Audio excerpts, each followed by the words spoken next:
ça va aller mieux.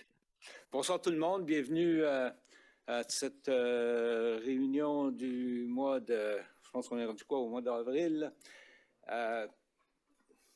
Le 14 déjà passé, wow!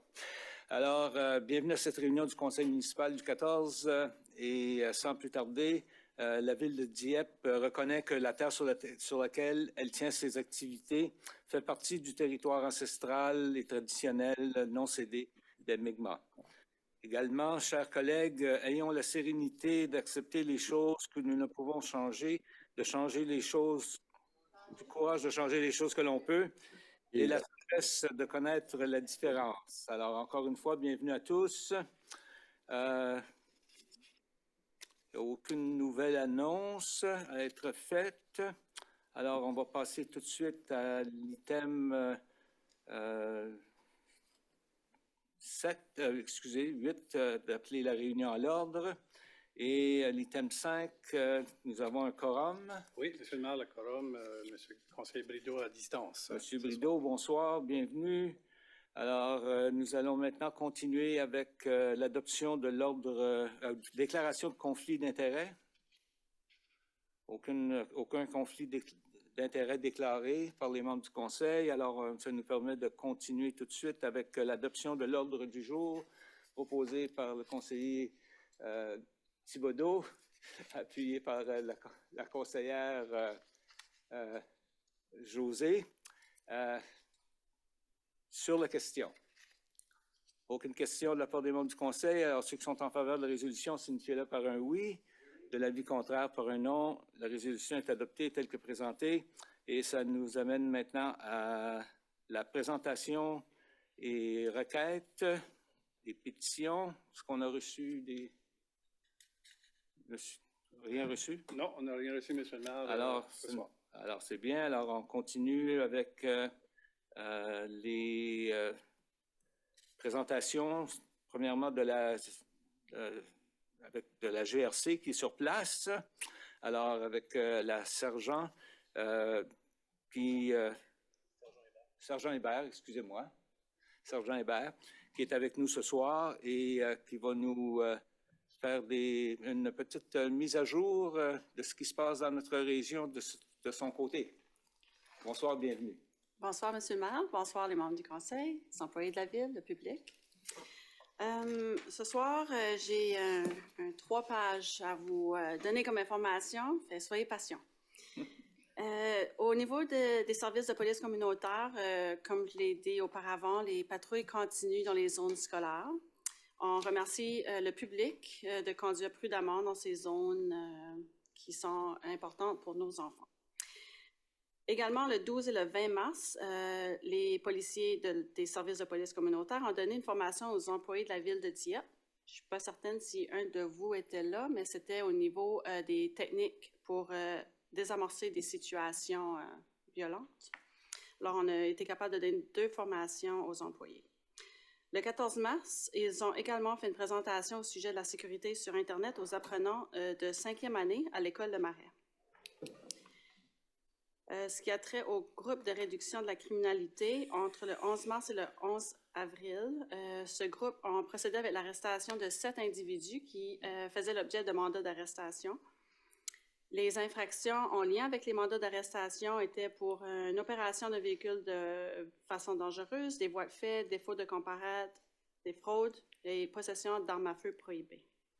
Dans l'un de ces cas, une femme de 45 ans a été retrouvée en possession de fentanyl et de méthamphétamine lors de son arrestation qui a lieu à Dieppe. Un total de 3 individus habituels, connus comme étant des individus qui nuisent à nos communautés, ont également été arrêtés par le groupe de réduction de la criminalité. Ce qui a trait des enquêtes générales. Plusieurs dossiers sont sous enquête présentement par la section d'enquête générale, dont la traite d'humains, des vols à main armée, agressions sexuelles, voies de fait graves et décharger une arme à feu avec une intention particulière. Ces enquêtes touchent les 3 communautés de Kodiak. Le Centre national de coordination contre l'exploitation des enfants de la GRC, qui se situe à Ottawa, incluant la section contre l'exploitation des enfants sur Internet de la division J, La police provinciale de l'Ontario et la Sûreté du Québec ont uni leurs efforts dans le cadre d'une importante opération pan-canadienne de lutte contre l'exploitation sexuelle d'enfants en ligne. Le projet STEEL était une vaste opération coordonnée à l'échelle nationale et menée par le CNCEE de la GRC, la SQ et l'OPP. Ayant réuni 63 organismes d'application de la loi de l'ensemble du pays, elle a permis de cibler les actes d'exploitation sexuelle d'enfants en ligne. L'opération s'est déroulée du 17 au 28 février de cette année. Jusqu'à maintenant, 106 personnes ont été arrêtées et 37 enfants ont été protégés. Plus de 1100 appareils électroniques ont été saisis. Au Nouveau-Brunswick, à l'intérieur de ces 2 semaines, notre section contre l'exploitation des enfants sur Internet, qui est mieux connue sous le nom de ICE, a exécuté 4 mandats de perquisition résidentielle. Ces efforts ont impliqué plus de 30 employés civils et policiers, 6 différentes agences de l'application de la loi, 17 autorisations judiciaires ont été obtenues et exécutées. Un total de 26 appareils électroniques ont été saisis et seront analysés dans les semaines à venir. 4 suspects ont été arrêtés et plusieurs chefs d'accusation seront déposés dans les mois à venir. Le 27 février, un de ces 4 mandats de perquisition a été exécuté dans la grande région de Moncton. Je ne pouvais pas parler de la section de ICE sans faire un petit commentaire. J'aimerais spécifier que ICE est une section qui est inclue avec le gros bouton rouge que M. Jolette réfère fréquemment dans ses rapports. Cette section est un groupe d'enquêteurs spécialisés et dédiés qu'à ce genre de dossier. Ces enquêteurs sont déterminés à sauver des enfants qui se trouvent dans des maisons abusives. Et malgré le travail qui est souvent difficile sur le côté psychologique, ils travaillent sans arrêt afin de sauver ces jeunes enfants-là. Avoir été un enquêteur avec section pour plus de 10 ans, je suis sûrement très biaisée en disant que cette section est sans doute une des plus importantes de notre division. Pour ce qui est de la patrouille, le 3 avril de cette année, nous avons reçu une plainte rapportant une bicyclette électronique volée ayant une importante valeur. Cette bicyclette était rangée dans un stationnement intérieur d'un bloc appartement dans la ville de Dieppe. On veut prendre l'occasion pour aviser les citoyens que même si leur bicyclette ou leur item est dans un endroit qu'ils pensent sécurisé, de bien soit attacher ou sécuriser la bicyclette. Avec le beau temps qui s'en vient, qui n'est pas pressé à arriver, là, mais qui s'en vient, on n'a pas de doute que les bicycles vont être un item très populaire pour les personnes qui volent dans notre région. Depuis le 1er avril, nous avons reçu un total de 6 plaintes en lien avec des entrées par effraction dans la région de Dieppe. 5 de ces plaintes ont été fondées. 3 de ces dossiers, nous avons identifié des suspects. Les 5 dossiers sont toujours sous enquête. Sur ce sujet, j'aimerais également encourager le public de rapporter ce genre d'incident à la police. Dans un des incidents nommés, il y a une personne qui a dit que ça faisait la 7e fois que le même suspect avait volé à l'endroit, mais ça n'avait pas été rapporté à la police. Alors, si ce n'est pas rapporté, on n'est pas au courant, puis on ne peut rien faire avec ça. On encourage vraiment le public de le rapporter à la police. Durant la période du 1er avril jusqu'au 10 avril, 38 amendes et avertissements ont été donnés dans la région de Dieppe. Encore une fois, les infractions les plus fréquentes sont l'immatriculation inspirée, la vitesse, pas de plaque ni de collant d'immatriculation en cours, puis un excès de vitesse de plus de 25 km/h, mais moins que 50 km/h. Finalement, le 2 avril, moi-même, le surintendant Jolette, l'inspecteur Jonathan White et plusieurs autres policiers ont participé à une session d'engagement avec la communauté qui s'est tenue dans la région de Moncton. Cette session visait à établir un lien plus étroit avec nos élus, nos partenaires et nos résidents. Nous avons identifié cet événement comme une opportunité d'améliorer notre responsabilité et transparence en travers de notre plan de communication. Nous pensions recevoir beaucoup plus de participants, mais malgré ceci, nous avons été en mesure de capturer plusieurs bonnes idées pour avancer dans notre plan opérationnel et de communication. Nous tiendrons d'autres consultations au cours de l'année à venir dans chacune des municipalités. Merci au maire Lapierre d'avoir assisté. Ça fait un plaisir de vous voir présent. C'est tout pour moi. Ben, ça finit sur une bonne note. Mais dans la même veine, moi, je suis un petit peu désappointé de voir que j'étais la seule personne de Dieppe à être sur place.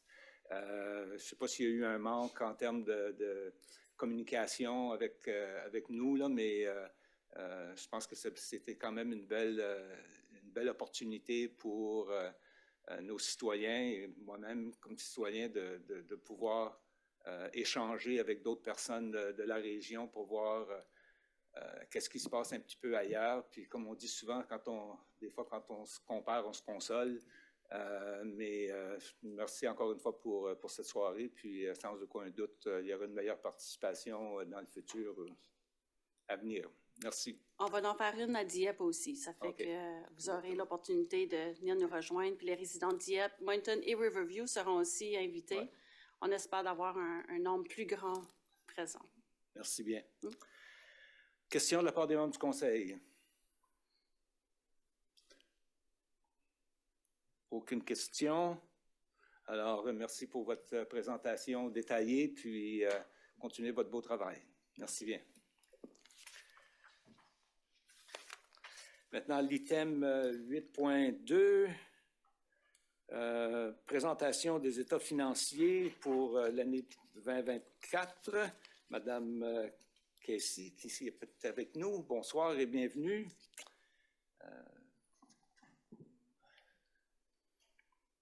C'est ce temps de l'année.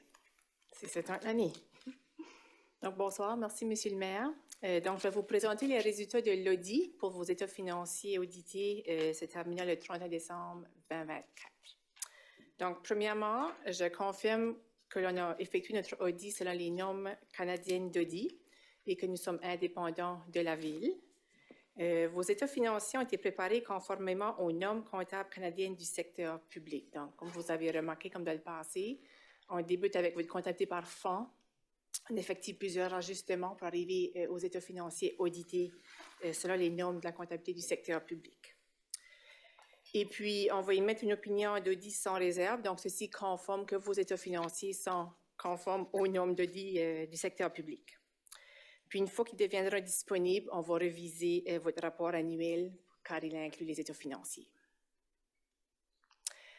Et puis, au niveau de la base d'établissement des états financiers, donc, c'est des états financiers consolidés qui veut dire qu'ils incluent tous les fonds, mais également expansion Dieppe et gestion 1604. Maintenant, si on regarde à vos résultats pour l'exercice financier, donc ici, ce sont les résultats sur la comptabilité du secteur public. Donc, au niveau de vos revenus, les revenus principaux, premièrement, votre mandat d'imposition, les impôts fonciers, qui s'élèvent à 71 845 338, donc une augmentation de 6,7 millions comparativement à l'année antérieure. Votre vente de services, qui est principalement l'eau et égouts, qui était 15,8 millions pour 2024, comparativement à 15,2 en 2023. Les contributions en immobilisation des développeurs, ici, c'est les développements, lorsqu'il est terminé, ils transfèrent à la Ville. Donc, de la comptabilité du secteur public, vous devez inscrire le revenu pour la valeur reçue. Donc, ça représentait 8,8 millions en 2024, comparativement à 4,9 millions en 2023. Au niveau des contributions aux investissements en IMO d'autres gouvernements, ici, c'est les subventions reçues pour vos projets en immobilisation. Donc, ils totalisaient 10,6 millions en 2024, comparativement à 4 millions en 2023. Et vos autres revenus s'élèvent à 8,36 millions pour 2024, comparativement à 6,3 en 2023, qui fait vos revenus total pour l'exercice terminé le 31 décembre 2024 à 115 491 000, comparativement à 95,6 millions. Donc, une augmentation de près de 20 millions comparativement à 2023. Maintenant, si on regarde vos dépenses, ici, sont toujours présentées par catégorie. Et puis, vous verrez aux états financiers, dans les annexes, vous voyez le détail des dépenses par catégorie. Donc, au niveau de vos dépenses principales, le service de protection, les dépenses s'élevaient à 17,4 millions, assez comparable à l'année antérieure. Le service de transport, 17 048 000, une légère augmentation de 655 000. Les services récréatifs et culturels s'élevaient à 15,3 millions pour 2024, donc une augmentation ici de 1,6 million. Les services d'administration générale s'élevaient à 10,2 millions, une augmentation de 707 000. Et vos autres dépenses qui totalisaient 18,8 millions, qui fait votre total de l'exercice 2024 à 78,9 millions, Ils étaient à 73,9 millions l'année antérieure. Donc, il fait une augmentation de 5 millions au niveau de vos dépenses. Maintenant, si on prend les revenus total de l'exercice, c'est vers 115 millions moins vos dépenses, ça fait votre excédent, selon les normes de la comptabilité du secteur public, à 36,5 millions pour l'exercice 2024, comparativement à 21,6 millions en 2023, qui fait une augmentation de 14,8 millions. Maintenant, si on regarde votre surplus selon la comptabilité par fonds, donc ici, M. Thériault, suite à ma présentation, va vous présenter le détail de ces chiffres, mais ils font quand même partie de vos états financiers audités. Il y a une note qui fait une réconciliation du surplus de la comptabilité par fonds à la comptabilité du secteur public.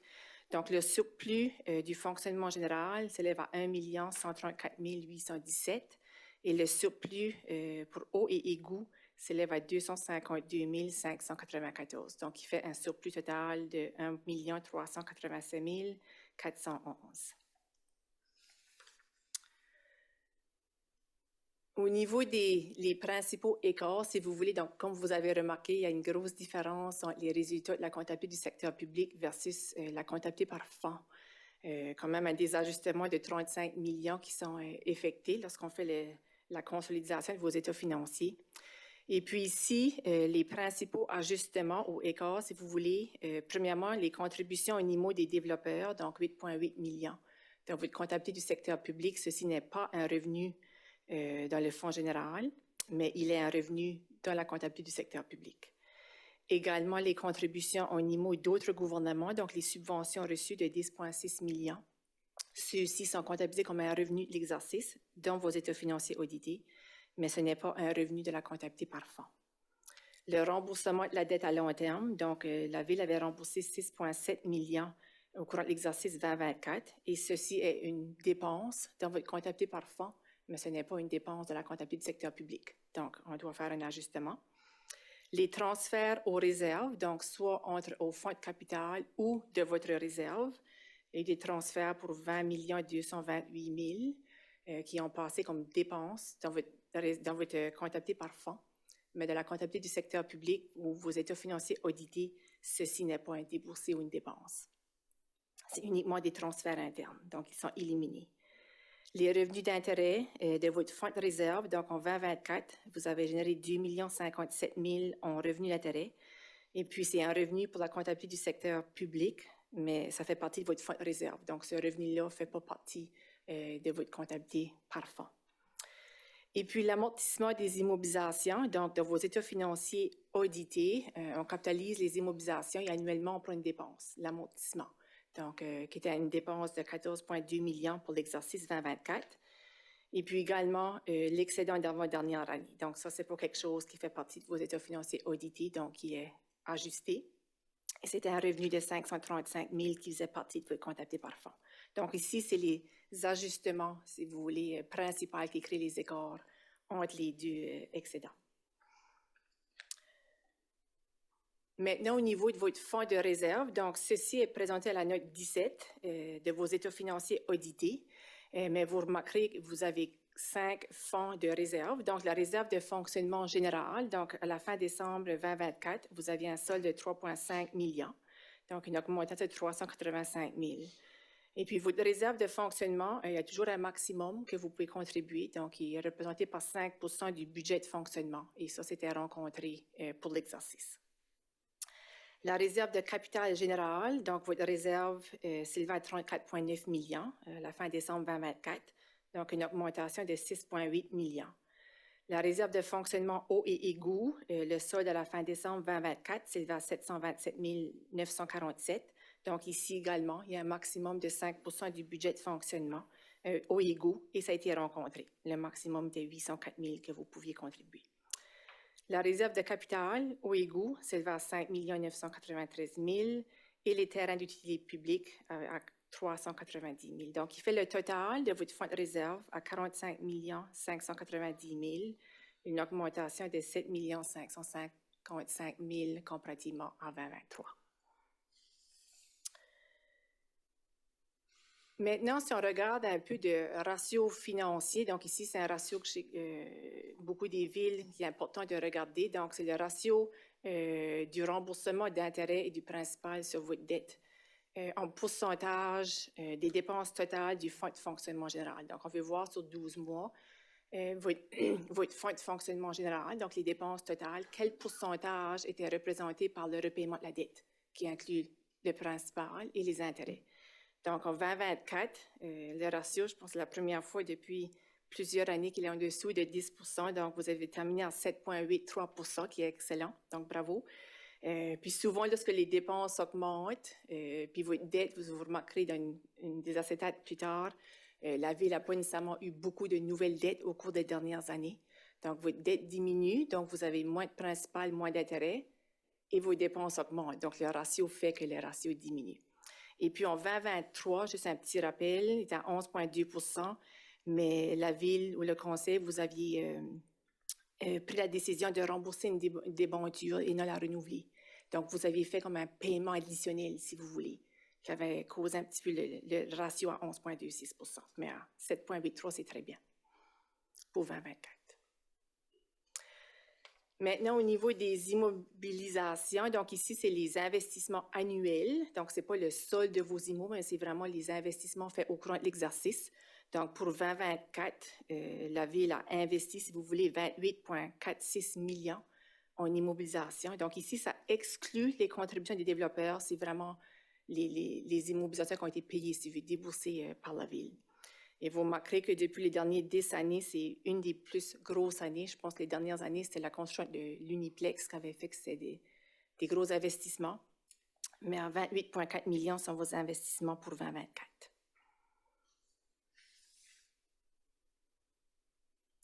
Au niveau de l'endettement, donc comme que je mentionnais, vous avez quand même investi beaucoup en IMO, mais le solde de la dette continue à diminuer annuellement. Donc, vous voyez en 2020, le solde de la dette au 31 décembre était 77,4 millions et à la fin 2024, vous êtes réduit à 46,5 millions.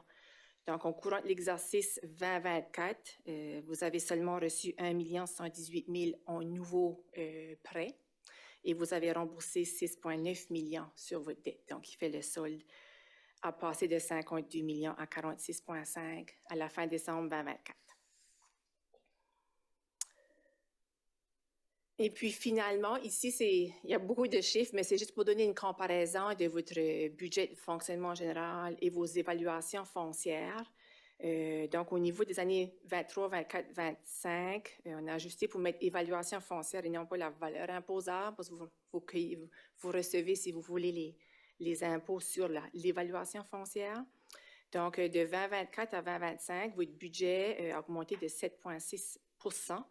Mais les évaluations foncières, eux, ont augmenté de 12,5 %. Mais au niveau du taux d'impôt, il y a une réduction. Donc, pour 2025, une réduction de 4,5 %. Donc, vous remarquerez, les dernières 4 années, il y a une réduction au niveau du taux d'impôt, qui est le taux d'imposition imposé aux citoyens de la ville de Dieppe. Et puis, si vous regardez les fluctuations du taux d'imposition des dernières 10 années, il y a eu plus de réduction qu'il y a eu d'augmentation en pourcentage. Mais c'est sûr que les évaluations foncières, eux, ont augmenté. Ceci fait le tour de ma présentation. Donc, est-ce qu'il y aurait des questions à ce point-ci des membres du Conseil? Questions de la part des membres du Conseil. Il semblerait que tout le monde est heureux d'entendre toutes ces bonnes nouvelles. Quand on se compare, on se console. Alors, merci. Il n'y a rien d'autre à dire ou à faire. Il ne reste rien qu'à demander à notre grand argentier de s'avancer pour faire une présentation sur ce. Bonsoir, Monsieur le maire. Donnez-moi peut-être une minute. Là. En autant que ça ne coûte pas trop cher.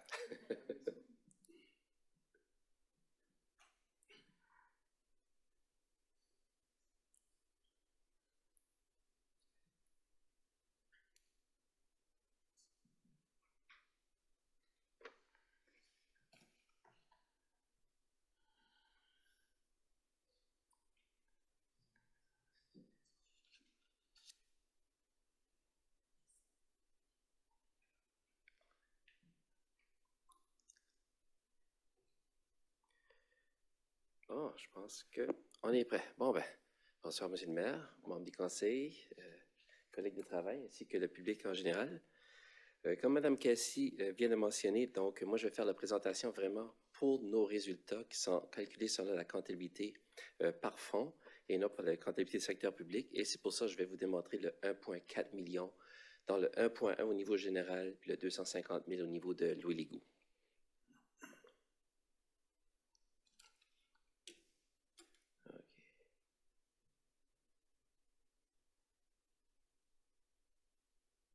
OK.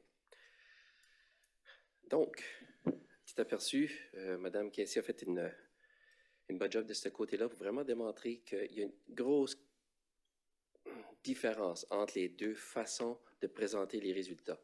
Au niveau des comptabilités du secteur public, on peut voir qu'on a eu des résultats quand même assez élevés, de 36 millions, versus la comptabilité par fonds, donc de 1,4 si on regarde au niveau des deux ensemble.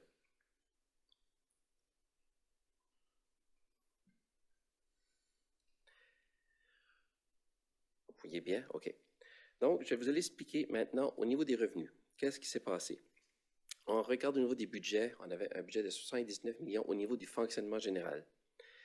Par contre, au niveau du réel, on a eu des revenus de 79,5, donc près de 500 000 de plus en surplus, et des dépenses de 78,4, donc un peu moins de 670 000 qui nous a créé un surplus de ce côté-là qui donne le 1,1 million. En détail maintenant. Pour les revenus, le premier est permis de construction. On avait des budgets de 830 000, le réel était de près de 1,6 million. Ceci a créé le surplus de 760 000.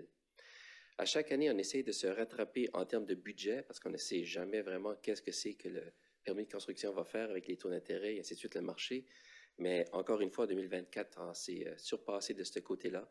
2025, comme je l'avais mentionné, j'ai augmenté le budget au niveau des permis de construction pour le revenu. Au niveau des intérêts et autres, on a un surplus de 270 000 pour un budget de 150 et le réel de 420, c'est-à-dire. Ici, on a des bons rendements. Les taux d'intérêt ont quand même descendu un peu, mais j'ai quand même placé j'ai fait des placements à taux fixe, donc pour les 2, 3, 4 prochaines années, 3 différents placements, qui font en sorte qu'on se maintient quand même assez bien au niveau des intérêts. Et puis, on a plus d'encaisse qu'on pensait aussi, donc ça contribue aux 270 000 de surplus. Au niveau des subventions, on n'avait pas de prévu. Et puis, j'en ai pour 650. Le gros ici, c'est vraiment en fin d'année, c'est-à-dire à la mi-décembre, on a eu un surplus ou plutôt, Travail sécuritaire a décidé de donner le surplus qu'ils avaient dans leur livre, si on veut, à tous les organismes au Nouveau-Brunswick. Et notre part du gâteau, mais était proche de 500 000. Donc, ça fait partie du 650 000 que je vous présente ici. Pour les revenus d'Arena, donc, on se maintient augmenté de 100 000 de ce côté-là en termes de surplus. Donc, budget de 1,6, un réel de 1,7 million. Les commandites, les loyers, on a une augmentation. Donc ici, on peut voir un surplus de 165 000. Chez là-dessus, il y avait des argents de Uni qu'on a reçus de 25 000. Là, je vais y aller de par cœur parce que je m'aperçois que je n'ai pas mon PowerPoint. Là, j'ai plus mes notes. Donc, j'y vais un petit peu de par cœur, comme on dirait. Le transfert à la réserve, celui-là, je vais prendre un instant pour vous l'expliquer à nouveau. Parce que je vous le dis, dans le temps des budgets, je vais le répéter, c'est quand même une stratégie qu'on effectue afin de diminuer l'impact sur les budgets. Donc, ça diminue les taux de taxes, si on veut, au niveau des résidents. Donc, on peut voir qu'on avait un budget de 1,6 million au niveau des transferts de la réserve. Ces argents-là, c'est vraiment les dépenses ponctuelles, c'est-à-dire les dépenses, les one-time shot type de dépenses qu'on parque dans la réserve. Par contre, au niveau de nos budgets, qu'est-ce que ça fait? C'est qu'on a une dépense de 1,6 million, qui est les dépenses ponctuelles qui est demandée, et on a un revenu de 1,6 million, qui est le transfert de la réserve. Donc, ça crée le revenu du transfert de la réserve. Donc, le 1,5, ou je devrais dire 1,6, comparé au 1,6 million de dépenses, s'annule, et c'est comme ça qu'on balance les budgets. Bon. Ça, c'est la première partie. En deuxième partie, maintenant, il faut regarder quelles sont ces dépenses-là. Est-ce que c'est qui ont été effectuées durant l'année? Et sinon, on garde l'argent de stationner, si on veut, dans la réserve. Dans ce cas-ci, c'est à peu près la moitié. Ça veut dire la moitié a eu lieu, la moitié n'a pas eu lieu. Donc ça a créé un surplus au niveau de nos dépenses. Okay? Dans ce cas ici, ça crée un déficit de 1,5 parce qu'on avait des surplus assez pour les autres items budgétaires qui font en sorte que j'ai quand même gardé l'argent en réserve pour le 800 000 qui a été effectué de surplus. Mais je l'ai laissé en réserve, celui-là, pour les années prochaines. Entre autres, lorsque c'est qu'on a fait nos budgets 2025, c'est comme ça que c'est de façon-là que j'ai financé les dépenses ponctuelles. Je vais y revenir je viens comme préparer la table, si on veut, pour les dépenses de tantôt, là. Et on peut voir maintenant les autres revenus de 74,7 millions. On est pratiquement kiff-kiff. Ici, on parle vraiment des argents quand on reçoit des impôts fonciers, qui est environ 71 millions, entre autres, ici.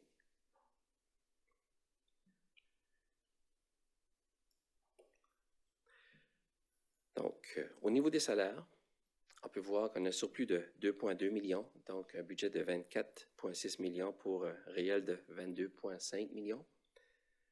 Comme à chaque année, on se répète, c'est vraiment les postes vacants qui sont reliés soit au fait qu'on les a accordés au budget 2024, mais ils n'ont pas été en poste, comme des raisons, ils ne seront pas en poste au début de l'année, donc au courant de l'année, donc ça crée ce surplus-là jusqu'à temps qu'ils soient embauchés. On parle des personnes qui ont laissé avant qu'ils soient remplacés, donc ça crée le poste vacant pour une autre période de temps. Il y a aussi les congés de maladie, donc le court terme, long terme, fait en sorte que la partie salariale ou le salaire n'est plus payé par la ville, mais plutôt par un autre organisme qui fait en sorte que ça nous crée un surplus de ce côté-là. Transfert à la réserve. On peut voir qu'on n'avait pas vraiment budgété de montant de transfert à la réserve, mais on a transféré 2 millions. Ça, c'est une décision qu'on a prise justement au mois de décembre, lorsqu'on a fait nos transferts à la réserve. À ce moment-là, on prévoyait un 2,3 millions de surplus. On a dit, bon, on va prendre 2 millions, on le transfère à la réserve. Les dépenses opérationnelles. Ici, on peut voir qu'on a 16,6 millions de budget, 15,6 millions de réel. On a un surplus de 1 million.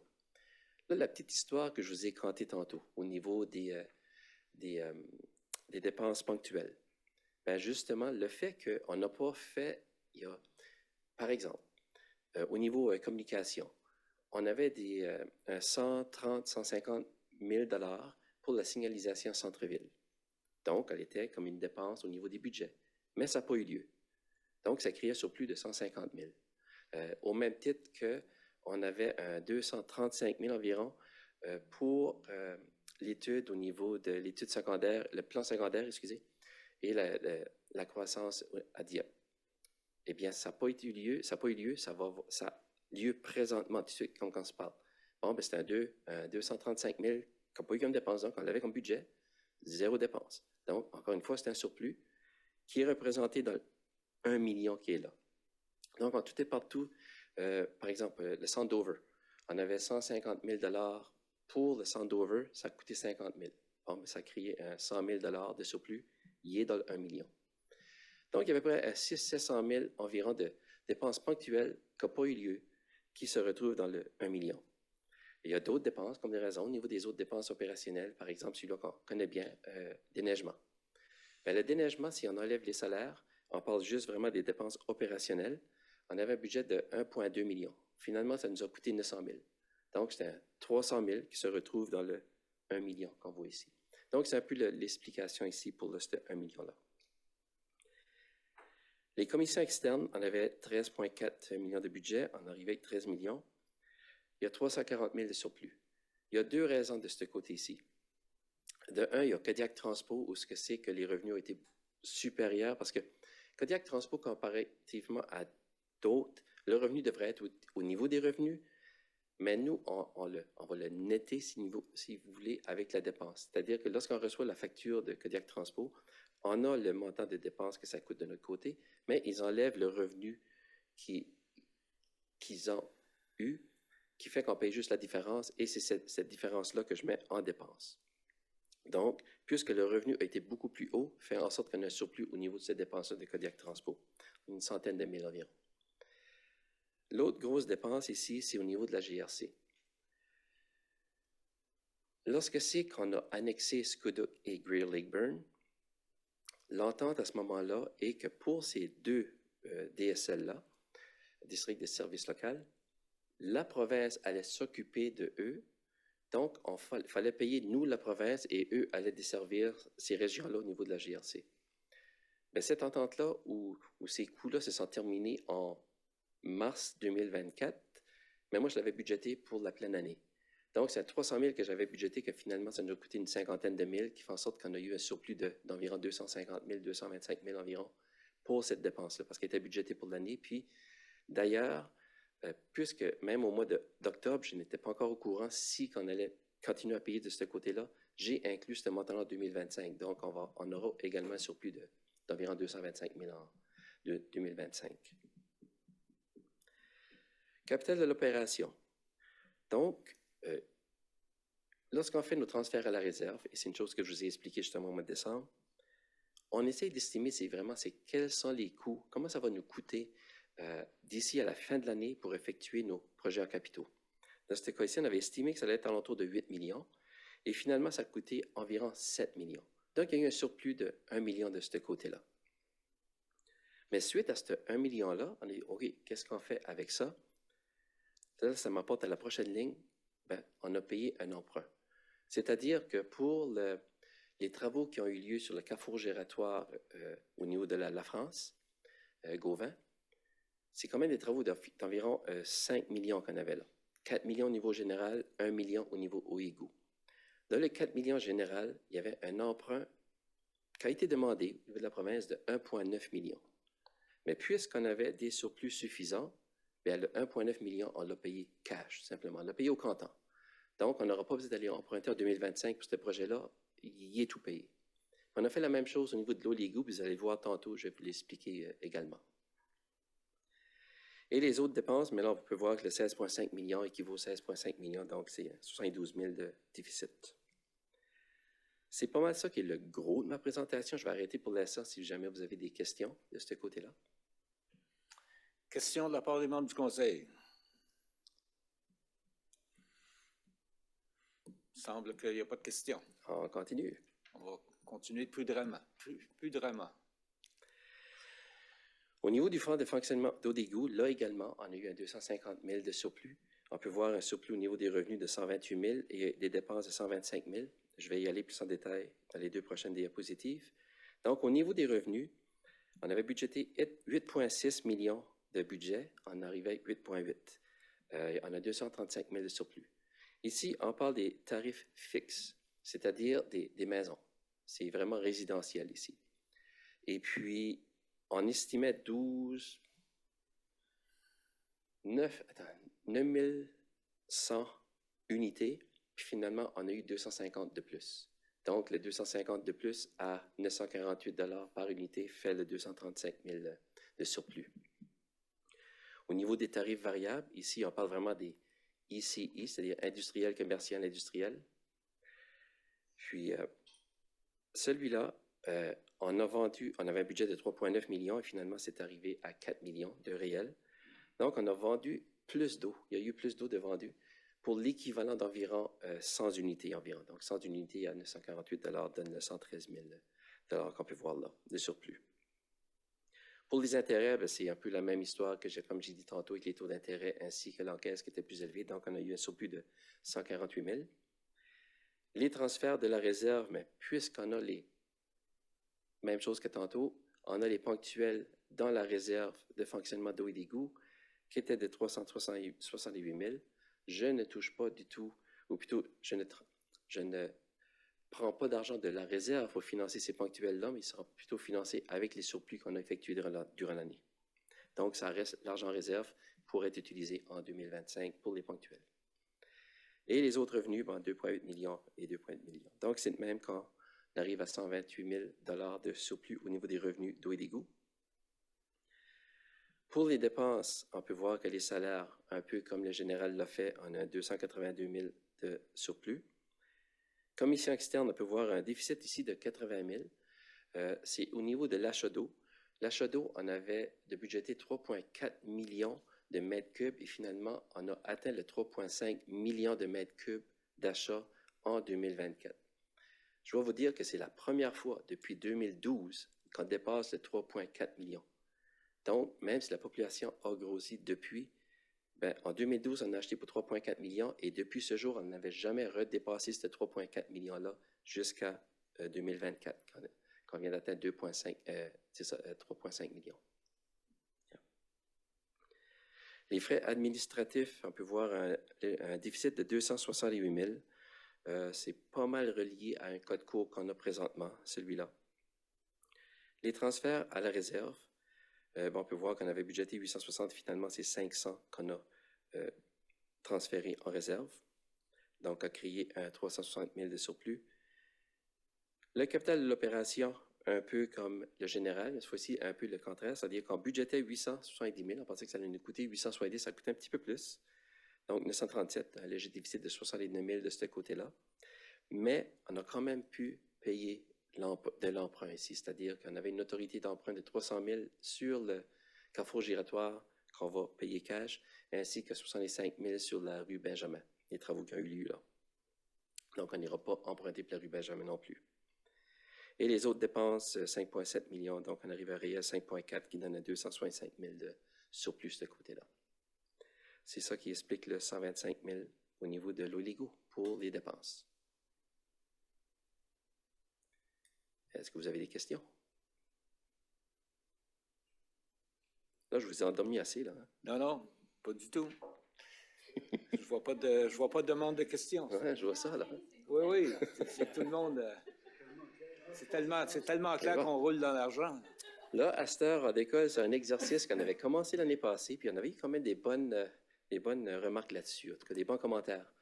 Parce que on essaie de ramener un peu ces 36 millions-là de surplus à une échelle un petit peu plus humaine, où ce que c'est qu'on comprend vraiment pourquoi il y a des grosses différences comme ça entre le 1 million qu'on projette, ou plutôt qu'on a réussi d'avoir 1,4 million, versus le 36 millions. Donc, on passe à travers un petit exercice de « Hey, allons regarder qu'est-ce qu'un résident ou une famille, si on veut, à Dieppe, avec un 100 000 $ de revenus, et selon leur budget, qu'est-ce que c'est qui arriverait à la fin de l'année si on compare leurs résultats selon la comptabilité par fonds versus la comptabilité du secteur public. Donc, dans ce cas ici, ce qu'on passe vite fait, ici, on peut voir que cette famille-là qui prévoyait un revenu de 100 000, donc ça, c'est après taxes, donc c'est clair. Des frais de base, donc des nourritures, vêtements, restaurants, activités, ils ont budgété 50 000, ça leur a coûté 47 dans l'exemple ici. Je vois que c'est marqué en 2023, plutôt 2024. J'ai oublié de changer la date ici. Ils appartiennent à une maison. Ils l'ont acheté en 2009 pour 250 000 avec une hypothèque de 25 ans. Ils ont les frais d'hypothèque, justement, de 20 000 par année. Donc, 8 000 en capital et 12 000 en intérêt qui payent durant l'année. En plus de ça, ils ont réussi à s'acheter une voiture neuve. 25 000, payé cash. Content. Ils transfèrent un 5 000 de leur compte chèque au compte d'épargne. Ici, je fais allusion au fonds de fonctionnement général, à la réserve. C'est un peu le parallèle que je fais ici. Refaire la toiture pour un montant de 25 000, mais ils ont reçu 25 000 en financement des gouvernements. Je fais un peu référence à nos projets de construction qu'on a, quand on dépense à 5 millions, mais qu'on a des subventions de 3 millions, exemple. Mais il y a un parent ici qui est malheureusement décédé en 2024, ils héritent d'un chalet. C'est le même parallèle avec les développeurs qui construisent des rues, exemple au niveau de la Dona, Ernest, Pain, mais ça vient à appartenir à la ville. On n'a pas reçu d'argent, mais on a reçu des actifs. Cependant, ces actifs-là ont une valeur et nous, on doit la comptabiliser comme un revenu tout de suite à l'année 1. On a reçu pour 5 millions, on met 5 millions. Cependant, cet actif-là va être amorti pendant les 15, 20, 25, 30 prochaines années. Donc, c'est là qu'il y a comme un petit disconnect au niveau des revenus et des dépenses. Donc, dans le cas de cette famille ici, lorsqu'on regarde leur budget, donc la première colonne ici,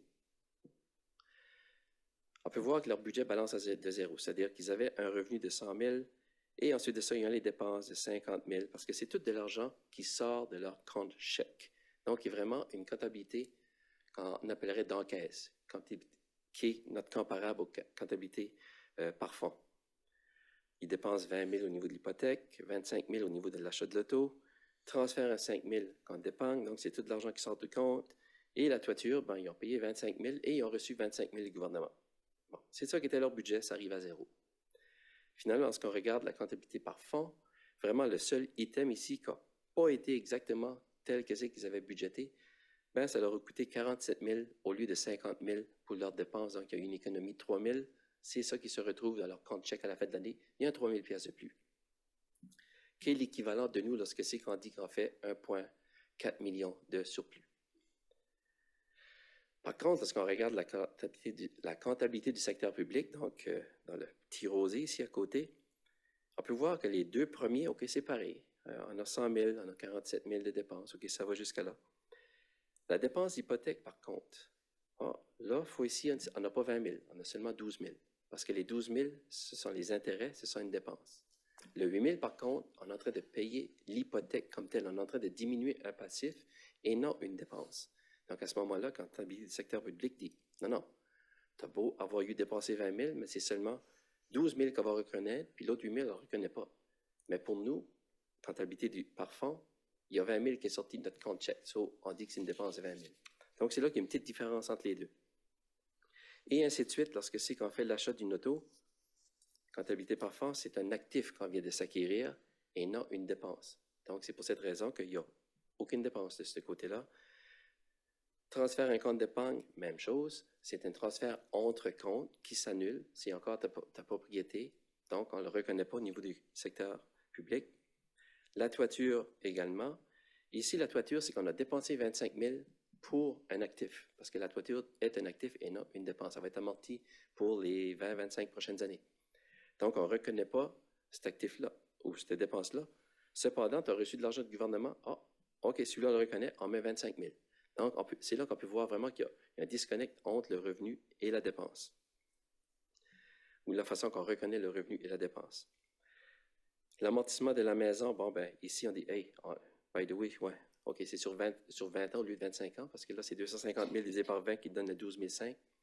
Bon, ben, c'est une dépense au niveau du secteur public, mais pour nous, parce que ce n'est pas un item monétaire, on ne la reconnaît pas comme dépense. Et puis, en dernier lieu, ils ont reçu un chalet. Ben, le chalet a une valeur de 150 000. Le secteur public dit, OK, ça vaut 150 000, on le reconnaît comme revenu, versus nous, comptabilité par fonds, on n'a pas d'argent qu'à rentrer là-dessus, donc on ne le reconnaît pas. C'est un peu assez vite comme explication, mais ça donne un aperçu que d'un côté, on fait 3 000 c'est 3 000 qui augmentent dans notre compte chèque, versus de l'autre côté, selon le secteur public, on a fait 203 500 $. On n'est pas nécessairement plus riche, mais on a vraiment une meilleure situation financière parce qu'on a quand même un chalet de plus, on a eu des réparations sur une toiture, on a acheté une auto, etc. Mais de ce côté ici, c'est 203 000 de surplus qui est démontré. Donc, ceci termine ma présentation. Si vous avez des questions. Questions de la part des membres du Conseil. Il faut croire que c'est clair comme de l'eau de roche. Aucune question. Je vous remercie. Alors, merci pour la présentation. Ça nous amène à l'item 9, questions du public. Aucune question du public, rien reçu par... Non, rien ici de la part des médias sociaux. C'est beau. Alors, ça nous amène à une adoption du procès verbal de la dernière réunion du Conseil. Proposeur, M. Thibodeau, qui est appuyé par Mme Genin sur la question. Il n'y a pas aucune question. Alors, ceux qui sont en faveur de la résolution signifient-le par un oui. De l'avis contraire par un non. La résolution est adoptée telle que présentée. Et maintenant, on tourne la page pour le 10.1, soit la réunion ordinaire du conseil municipal qui a été tenue le 24 mars dernier. On doit en approuver... on vient de le faire, M. le maire. Oh, excusez-moi, c'est moi qui ai tourné la page trop lentement. Alors, au 10... excusez-moi. Au 11.1, motion de mémorandum et nomination au 11.1.1, ratification des directives adoptées à huis clos. Monsieur Melançon. Alors oui, merci, Monsieur le maire, membres du conseil, chers collègues. Alors bonsoir tout le monde. Alors comme on le fait périodiquement, on rend public certaines directives lorsqu'ils sont complétés.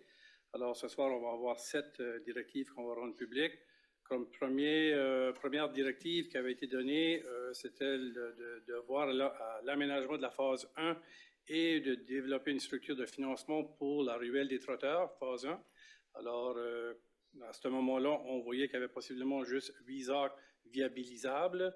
Suite à une étude exhaustive sur la condition des terres, ça a été démontré qu'on avait jusqu'à 30 acres qui étaient viabilisables. Alors, ceci a rendu le projet de développement beaucoup plus viable et intéressant. Alors, on a fait le travail et le projet a été mis au budget cette année. Alors, on devra avoir un contrat, une proposition de contrat d'aménager la rue durant l'année ou le printemps qui s'en vient. Alors, ça, c'est la directive numéro 1. La directive numéro 2, le personnel est venu voir le conseil pour démontrer un plan de faire l'acquisition de terrain pour des besoins futurs communautaires. Alors, une série de terrains dans des zones différentes de la municipalité a été présentée au conseil.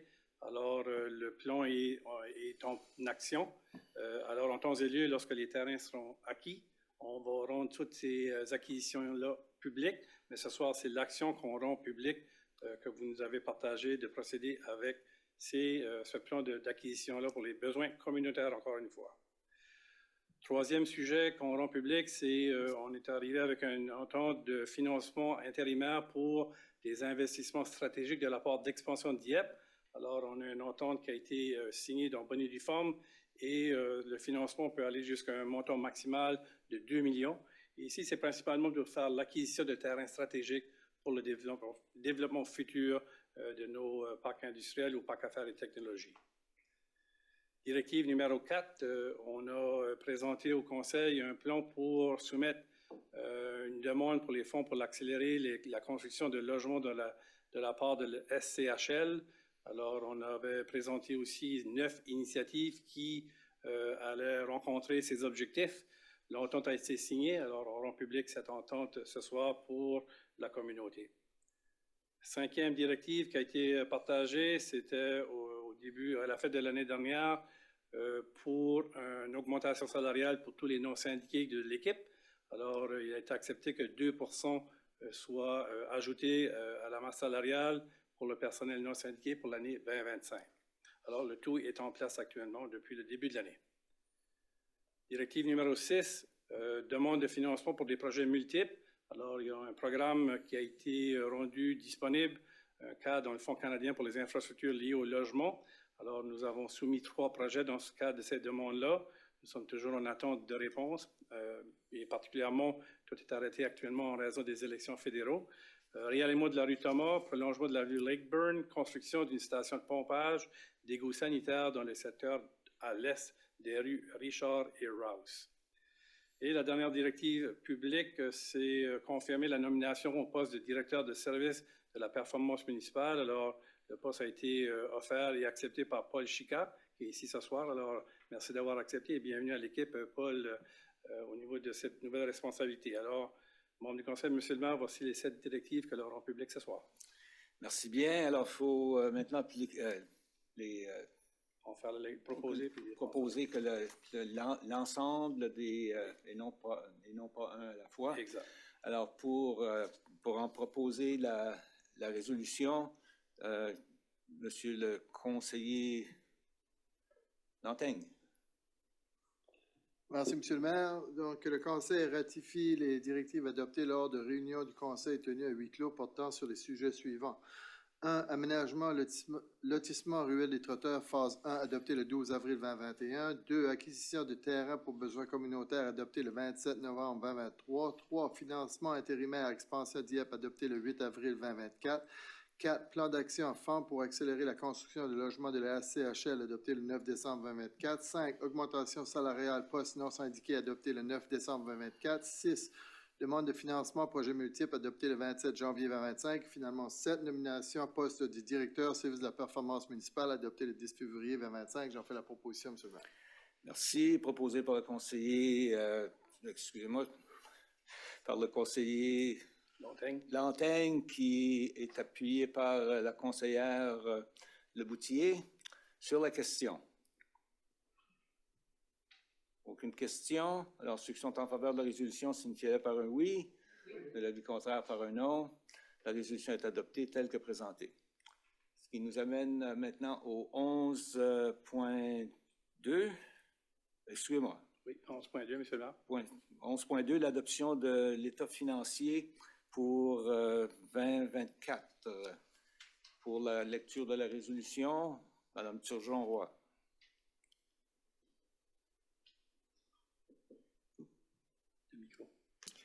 Merci, Monsieur le maire. Que le Conseil adopte les états financiers de la Ville de Dieppe pour l'exercice se terminant le 31 décembre 2024, tel que présenté par la firme Ernst & Young. Je le propose, Monsieur le maire. Alors, proposé par la conseillère Turgeon-Roy, qui est appuyée par le conseiller Lantaigne sur la question. Aucune question. Alors, ceux qui sont en faveur de la résolution signifient-le par un oui. De l'avis contraire par un non. La résolution est adoptée telle que présentée. Maintenant, au 11.3 du côté de l'immigration. M. Melançon. Alors, ce dossier, c'était prévu dans le processus budgétaire 2025, c'était de faire le renouvellement de notre stratégie en matière d'immigration. Alors, le temps passe vite. La stratégie avait déjà été bien en place sur les actions proposées. Alors, suite à une expression d'intérêt, 3 soumissions ont été sollicitées, 2 furent reçues et dont celle recommandée est Espace Stratégie pour un montant de 40 000 $. Alors, un comité qui a fait l'évaluation, 5 objectifs de critères d'évaluation étaient identifiés dans le mémorandum pour faire la sélection de la firme. Alors, le personnel a fait la recommandation pour offrir un contrat à Espace Stratégie. Merci pour la lecture de la résolution. Monsieur le conseiller Thibodeau. Merci, Monsieur le maire. Que le Conseil accepte que la firme de consultants Espace Stratégie renouvelle la stratégie de Dieppe en matière d'immigration au coût de 40 000 $ plus TVH et autorise que cette dépense soit prélevée sur le compte numéro 1-2-20-25-2155, budget de fonctionnement général, dépenses immigration. Et que le Conseil autorise le transfert budgétaire d'une somme de 15 000 $ du compte numéro 7-4-20-12-8910, Fonds de réserve de fonctionnement général, au compte numéro 1-2-20-25-2155, budget de fonctionnement général, dépenses immigration. Je le propose, Monsieur le maire. Proposé par le conseiller Thibodeau, qui est appuyé par la conseillère Jeannin sur la question. Aucune question. Alors, ceux qui sont en faveur de la résolution signifient-le par un oui. Oui. De l'avis contraire par un non. La résolution est adoptée telle que présentée. Maintenant, au 11.4 du côté de l'ingénierie, 11.4.1, M. Melançon. Alors ici, suite à un appel d'offres, il est recommandé de procéder avec la reconstruction du chemin Gauvin qui se situe entre la rue du Marché et la rue du Collège, le carrefour giratoire. Alors, nous avons reçu 6 soumissions, alors excellente compétition. Et celle qui est recommandée est à LCL Excavation 2006 Incorporé pour un montant de 3 344 652 $ et aussi 250 $ pour la firme de consultants WSP Canada Incorporé pour voir à la gestion de l'ingénierie du dossier. En plus de faire la construction de la rue, ça inclut aussi le lien de sentier qui va se rendre aussi le long de la rue du Marché jusqu'à l'Acadie. Alors, on va voir la section du sentier qui va se compléter jusqu'à l'intersection Marché-Acadie. Alors, reconstruction de la rue du Gauvin et le réseau de sentiers qui va faire le long de la Gauvin jusqu'à l'Acadie, le long de la rue du Marché. C'est recommandations du personnel. Merci bien. Alors, pour la lecture de la résolution, excusez-moi, Madame Leboutier. Merci, M. le maire. Que le Conseil adjuge le marché visant le projet intitulé « Reconstruction chemin Gauvin 2025 » où soumissionnaire le moins-disant soit LCL Excavation 2006 Inc. au coût de 3 344 652 plus TVH. Autorise un montant additionnel de 250 000 plus TVH à WSP Canada Inc. ont vu des services d'ingénierie relatifs à ce projet et autorise en plus que ces dépenses soient prélevées sur le compte numéro 3-3-35-58-7660 budget d'immobilisation générale, chemin Gauvin, conduite d'eau, et le compte numéro 4-3-38-58-7660 budget d'immobilisation d'eau et d'égout, chemin Gauvin, conduite d'eau. Je vous le propose, Monsieur le maire. Alors, proposé par la conseillère Leboutier, qui est appuyé par le conseiller Thibodeau. Sur la question. Sur la question, Madame Godbout. Oui, merci. Je voulais juste faire un suivi, étant donné la différence entre le prix estimé de l'ingénieur et le montant du contrat comme tel. Il y a un écart assez important quand même, et j'aimerais juste mieux comprendre si on a pu clarifier la distinction ou la raison d'être de pourquoi le montant est différent. Je sais qu'on nous rassure qu'on va faire le contrat comme il faut, etc., mais est-ce qu'on a pu, sans nous donner les détails, là, je ne veux pas savoir, mais est-ce qu'on a pu établir vraiment c'est quoi, qu'est-ce qui a fait en sorte qu'on avait un écart important entre le montant prévu et puis le montant accordé au contrat? Monsieur Cormier. Oui, merci, bonne question. Quand l'ingénieur, ils ont fait leur estimé de coûts, ils ont utilisé les coûts de l'année passée, mais ils ont été vraiment dans les coûts supérieurs. Donc, chaque item qu'on avait pour le projet, c'était vraiment le coût le plus élevé. Ce qu'on marque cette année, c'est qu'il y a peut-être plus de compétition. Il semble y avoir moins de projets dans la région. Donc, ça se traduit par des coûts qui sont plus avantageux pour la ville. Les coûts unitaires qu'on voyait, c'était peut-être plus au niveau des coûts de quelques années passées. Juste par exemple, le projet ici était censé aller de l'avant en 2023. Il y a eu quelques modifications qui ont été faites au projet, mais rien de significatif. Mais le coût qui a rentré cette année est quand même plus bas que le coût qui avait rentré pour le plus bas soumissionnaire en 2023. Est-ce que ça répond à votre question? Okay. Et aussi, Monsieur le maire, on peut peut-être dire aussi qu'on a c'est un contracteur qui a déjà fait des travaux à la ville de Dieppe, alors on a l'expérience d'avoir du travail réalisé par cette entreprise ici. Alors, on a confiance que le tout est conforme et qu'il va rencontrer les obligations. Merci. Alors, pour la question, ceux qui sont en faveur, signifiez-le par un oui. Oui. De l'avis contraire par un non. La résolution est adoptée telle que présentée. Maintenant, au 11.4.2, adjudication de marché pour la reconstruction de du chemin des Leblancs, phase 1. Exactement. Alors, le Conseil a pris un engagement de revoir la construction du chemin Leblanc. Alors, ici, vous avez la phase 1. Ce projet-là, c'est sur 2 phases. Alors, on va avoir 2 périodes différentes années. Phase 1, c'est, on a reçu 4 soumissionnaires pour cette section. Alors, c'est de la rue Fox Creek jusqu'à la nouvelle section du boulevard Dieppe. Alors, c'est une extension ou une section assez longue. On recommande d'aller avec Modern Construction 1983 limité pour un montant de 1 234 315 $ plus TVH. Également, IXP Service pour le service d'ingénierie à 180 000 $ plus TVH. Ici, la particularité aussi, suite à la consultation avec les résidents, on n'apporte pas de service d'eau et d'égout à cette zone de développement ici. Alors, les gens se sont commis et ont signé des documents pour confirmer que c'est bel et bien cette situation. Alors, on reconstruit la surface, on s'assure d'avoir une voie de piétons, également sur une section qui est sur le long de ce chemin Leblanc ici. Et voilà qu'est-ce qui est le projet devant vous ce soir pour approbation. Merci pour la lecture de la résolution. Madame Turgeon-Roy.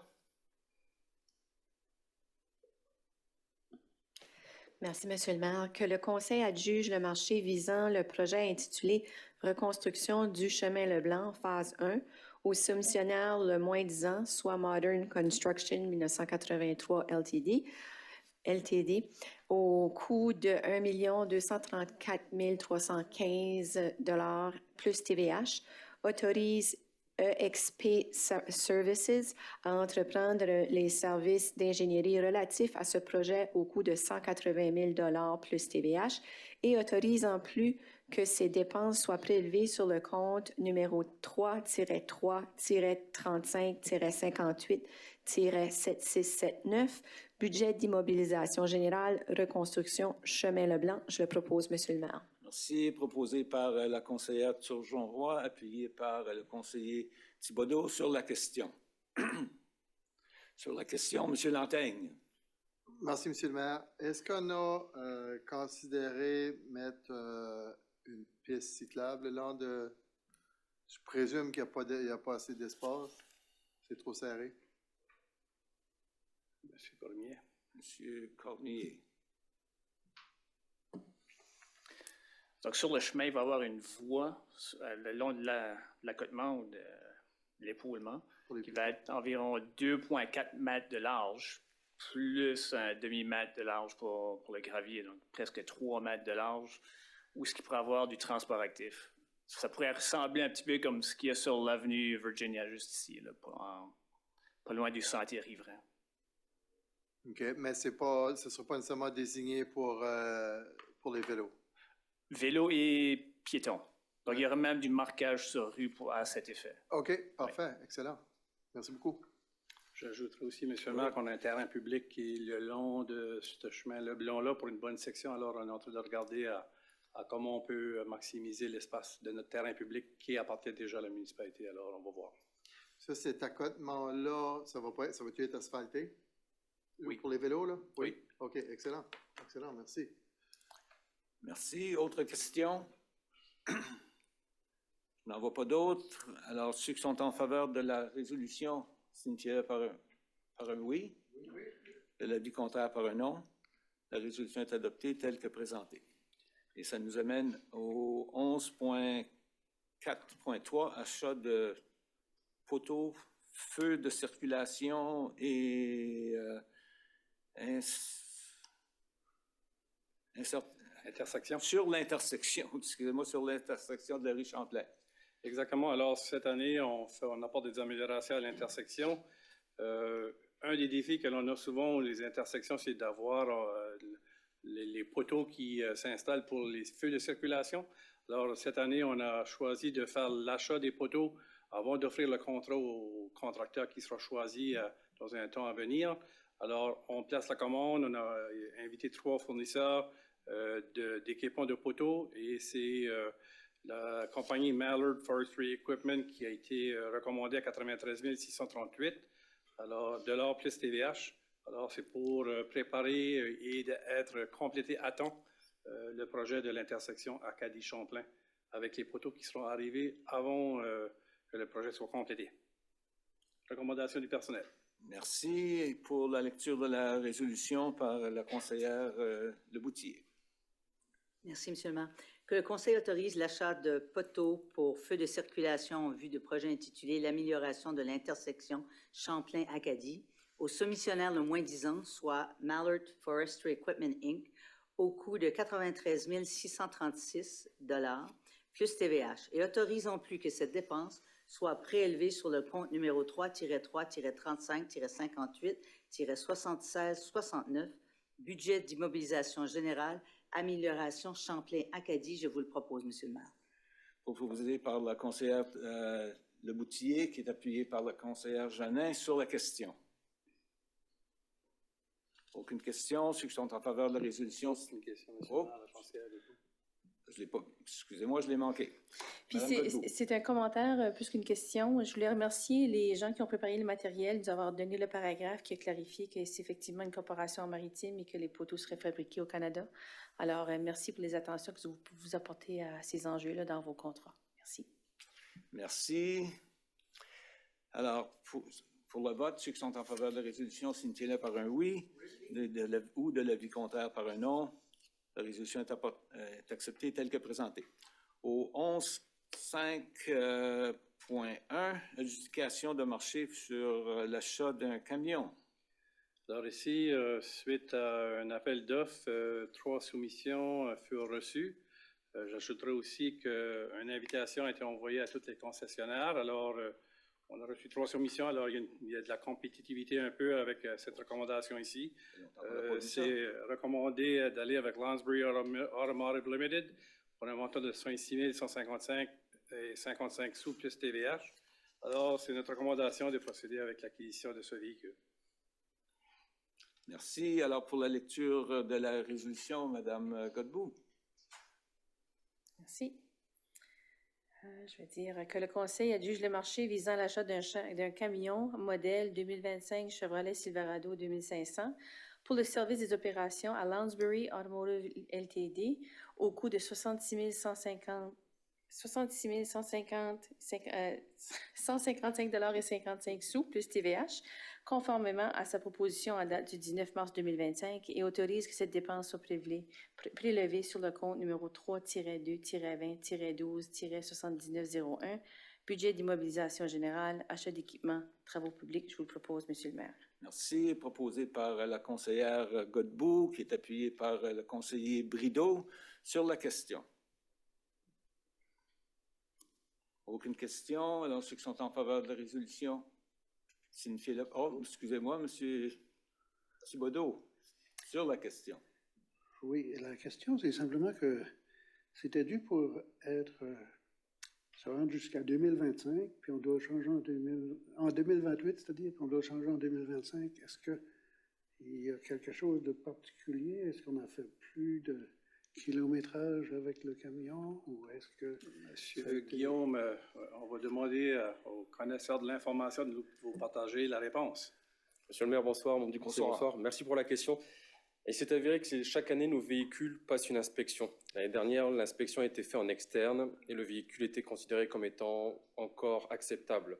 Cette année, lorsqu'on a fait l'inspection, cette fois-ci en interne, nos mécaniciens ont considéré que le véhicule ne passait plus suite à des problèmes de lame, donc qui mettait en danger les personnes qui pouvaient l'utiliser. Donc le véhicule ne passant plus l'inspection et n'ayant pas de pièces de remplacement, on n'a pas eu le choix que de le mettre en vente à l'encan et d'acheter un nouveau camion. J'ai tout lu cette information-là, mais ma question c'est qu'est-ce qui a fait qu'il avait fini... Détérioration prématurée des lames de suspension du véhicule qui n'ont pas été vues en externe lors de l'inspection 2024 et qui ont été vues cette année en 2025. Okay. Malheureusement, c'est de l'usure qu'on ne peut pas anticiper. OK, merci. Merci. Merci pour supporter la résolution. C'était proposé par la conseillère Godbout, appuyé par le conseiller Brideau. Brideau, OK, excusez-moi. Alors, ceux qui sont en faveur de la résolution, signifiez-le par un oui. De l'avis contraire par un non. La résolution est acceptée.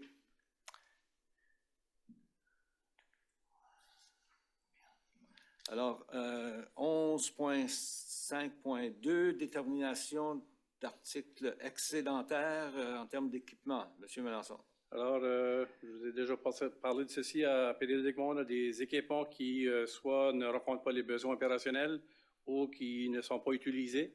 Alors, ce soir, vous avez 3 pièces d'équipement ici qui ont été identifiées par le secteur afin de les rendre disponibles et de récupérer une partie de qu'est-ce qu'il reste au niveau du coût ou de durée de vie à la pièce d'équipement. Alors, c'est pour une pièce, une chargeuse Walker Newson, un tracteur John Deere comme deuxième pièce et une rétrocaveuse JCB comme troisième pièce. Alors, vous avez l'information dans le mémorandum, c'est pour donner l'autorisation de le rendre disponible et de le mettre à l'encontre pour récupérer une partie de la valeur des pièces. Alors, c'est pour recommandation du personnel, puis monsieur le responsable est ici si vous avez des questions. Okay. Bon, on va commencer par voir qui va nous aider avec cette résolution. Monsieur, excusez-moi, monsieur Lantaigne, excusez-moi. Merci, monsieur le maire. Que le Conseil détermine les équipements suivants comme articles excédentaires et autorise le service des opérations de procéder à la vente de ces articles. IR-003 chargeuse Walker Newson, IR-156 tracteur John Deere et TP-014 rétrocaveuse JCB. Le Conseil autorise en plus que le service d'opération a lancé des appels d'offres pour le remplacement de ces équipements. J'en fais la proposition. Merci. Proposé par le conseiller Lantaigne, qui est appuyé par la conseillère Turgeon-Roy sur la question. Aucune question. Alors, ceux qui sont en faveur de la résolution, signifiez-le par un oui. Oui. Ou de l'avis contraire par un non. Alors, la résolution est acceptée telle que présentée. Elle nous amène maintenant au 12.1, qui est l'arrêté E1 2025, l'arrêté sur les arbres. Alors, ce soir, Monsieur le maire et membres du conseil, vous avez devant vous la lecture en sommaire et aussi la lecture en troisième titre. Alors, il y a un sommaire qui reflète les éléments qui ont été apportés comme modification. Il y a une présentation qui a été faite par le directeur il y a déjà 2 semaines. Alors, c'est ce soir le temps d'avoir, s'il y a des questions et s'il y a lieu, des précisions. Sinon, vous êtes en position de pouvoir adopter la révision proposée par le personnel et les présentations qui ont été faites. Alors, c'est entre vos mains ce soir cet arrêté. Merci. Alors, pour en faire la lecture, pour commencer, Madame Jolin. Moi. Merci, Monsieur le maire. Donc, arrêté E-1 2025, arrêté sur les arbres. En vertu des pouvoirs que lui confère la loi sur la gouvernance locale LNB 2017, chapitre 18, le conseil municipal de Dieppe, dûment réuni, adopte ce qui suit. Les articles de l'arrêté E-1 2025 demeurent inchangés par rapport à ceux énoncés dans l'arrêté E-1 2024 adopté le 26 février 2024, à l'exception des modifications suivantes. Article 1. Ajout d'une définition pour les analyses géotechniques de sol. Ajout d'une définition du comité d'appel. Article 5. Paragraphe 1. Limiter l'exemption pour les activités d'arpentage à une largeur maximale de 2 mètres. Paragraphe 2. Exemption permise pour les analyses géotechniques si un plan est fourni par une entreprise spécialisée. Paragraphes 7 et 8. Les projets exemptés de l'application de l'arrêté doivent avoir été soumis avant le 12 juin 2023. Article 13, paragraphe 6. Le bureau du greffier confirme la sanction à un arboriculteur en cas de faute d'information fournie. Article 15. Clarification de l'une ou plusieurs des conditions énumérées permet l'émission d'un certificat d'autorisation. Article 17. Ajout du paragraphe 7. Condition de refus de la demande si le site de plantation proposé n'est pas adéquat à la survie des arbres ou risque d'endommager des structures ou services. Article 18, paragraphe 2. La composition du comité d'appel doit d'avoir au minimum un arboriculteur et un citoyen. Paragraphe 5. L'affaire sera instruite que les autres parties soient présentes ou représentées ou non à sa seule discrétion dans des circonstances extraordinaires seulement. Le comité d'appel a néanmoins l'autorité pour reporter ou ajourner une audience. Paragraphe 7. La Ville est responsable de fournir la traduction au besoin. Article 21. Paragraphe 1. La conservation d'une zone boisée d'un minimum de 2 mètres de largeur et de 25 mètres carrés dispense le demandé de replanter l'équivalent d'un arbre. Article 26. Précision du calibre des arbres à planter, soit de 45 mm de diamètre mesuré à 15 cm du sol. Article 36. Ajouter une précision qu'un dépôt de protection est nécessaire pour les arbres à protéger à proximité du projet. Article 37. Ajout du paragraphe 2.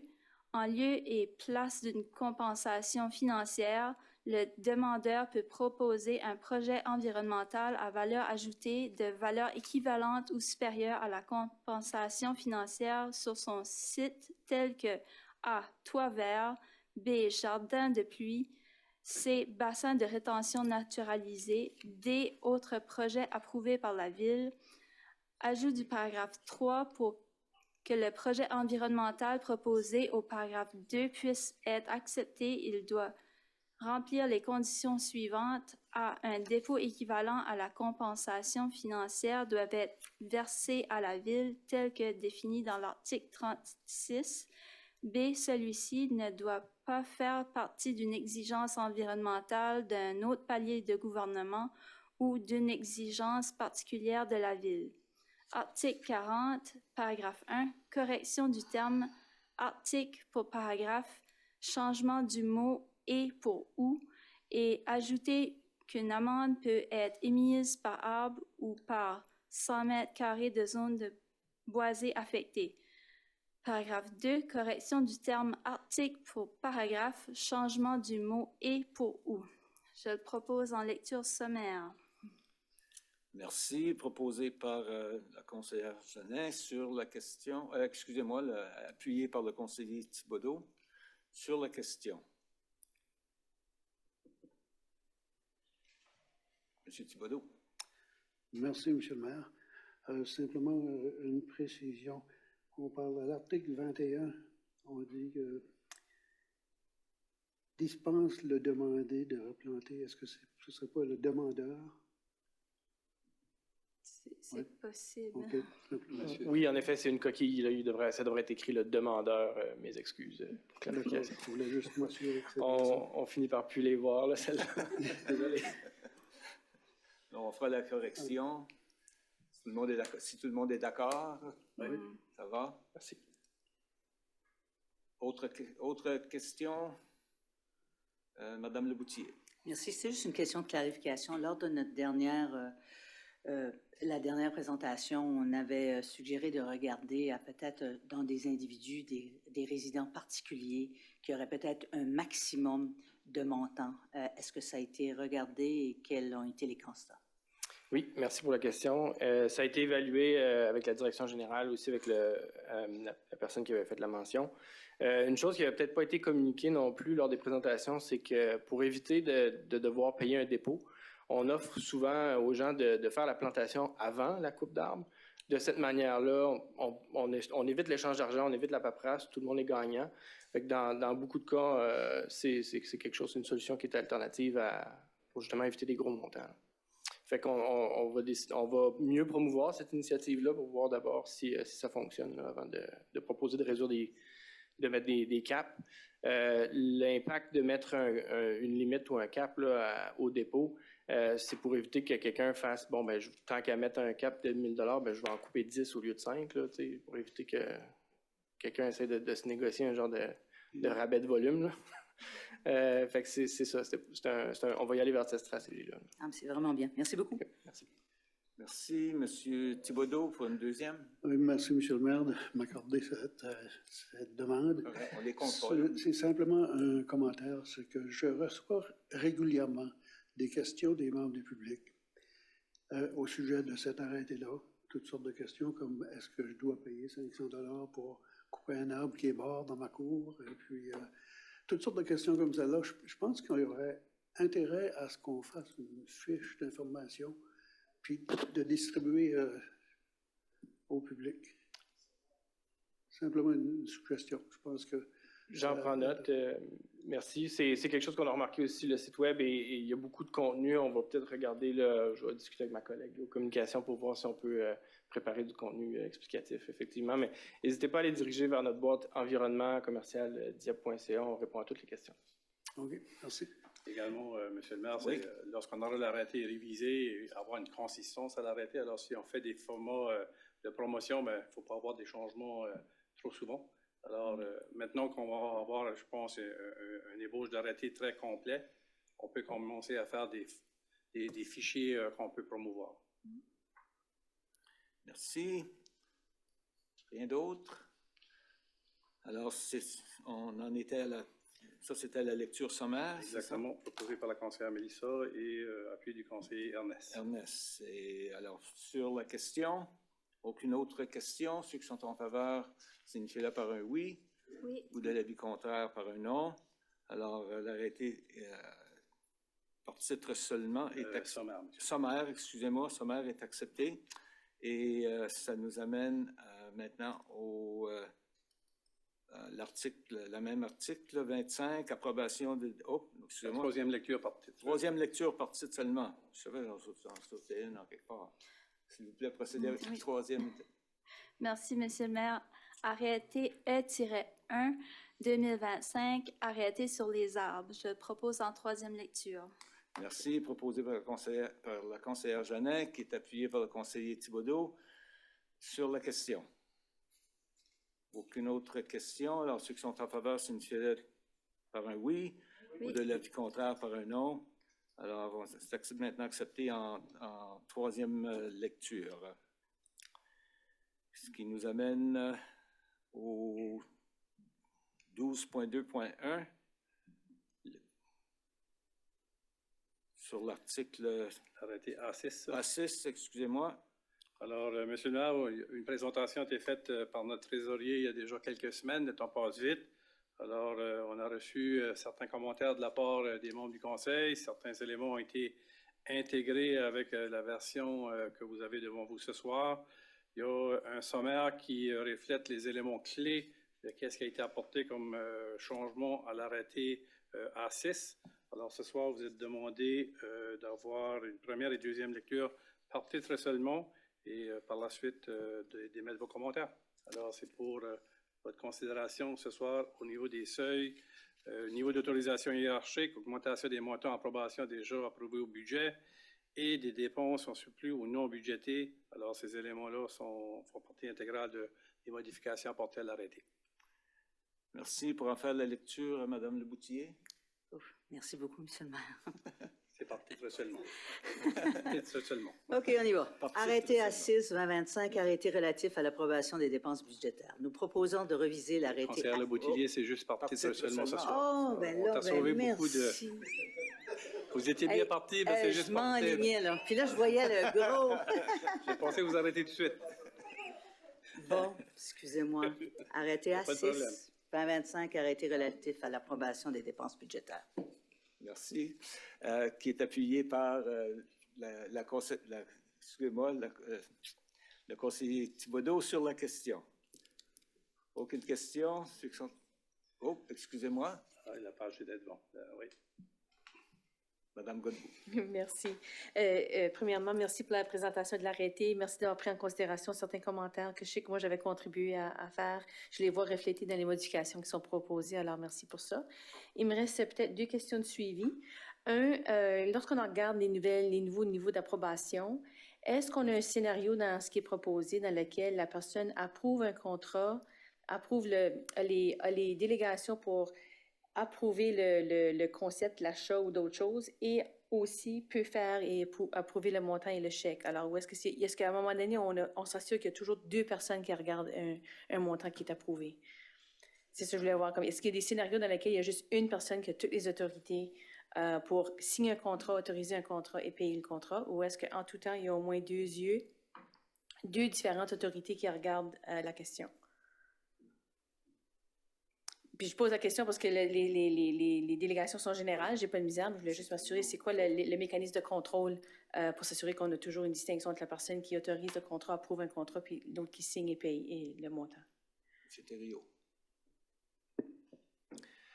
Donc, de notre côté, au niveau finance, justement, on vérifie tous les achats qui se font d'un certain montant. Puis c'est sûr, au-dessus de 10 000 exemples, on regarde tout, on regarde les vérifications, on regarde les disques autorisés et ainsi de suite. Donc, ça serait capté à ce moment-là. Okay. Puis ça se fait de deux façons, là, en réalité, avec le système et avec Questica aussi. Là. OK, merci. C'est ça, c'était ma première question, m'assurer qu'il y avait au moins toujours un deuxième œil dessus. Est-ce que lorsqu'on fait la question ensuite, c'est lorsqu'on va faire une modification importante comme celle-ci dans nos délégations d'autorité financière, est-ce que ce serait quelque chose qui serait capté peut-être de façon de plus près l'année prochaine dans notre vérification par nos vérificateurs qui pourraient faire un suivi de plus près sur l'administration de cette nouvelle politique-là? Est-ce que c'est quelque chose qu'on pourrait viser et demander de la part de nos vérificateurs? Madame Casey est ici, elle pourrait même répondre à vous. Je prends avantage du fait qu'elle est présente pour le signaler. Tout compris. Mais je pense que c'est quelque chose qu'on peut demander, surtout dans la première année, lorsqu'on fait l'exercice de l'autorisation, juste pour s'assurer que ça a été bien exécuté puis les mesures de contrôle sont en place. Ça peut certainement faire partie de leur mandat, oui. OK, merci beaucoup. Merci. Autre question? J'en vois pas d'autres. Alors, ceux qui sont en faveur de la résolution signifient par un oui. De l'avis contraire par un non. Alors, l'arrêté A6 2025 est approuvé En première lecture. en première lecture. Maintenant, nous allons passer à la deuxième lecture. Oh, le micro. Juste une seconde, Madame Leboutier. Merci beaucoup. Arrêté A6-2025, arrêté relatif à l'approbation des dépenses budgétaires. Je vous le propose en deuxième titre, M. le maire. Deuxième lecture.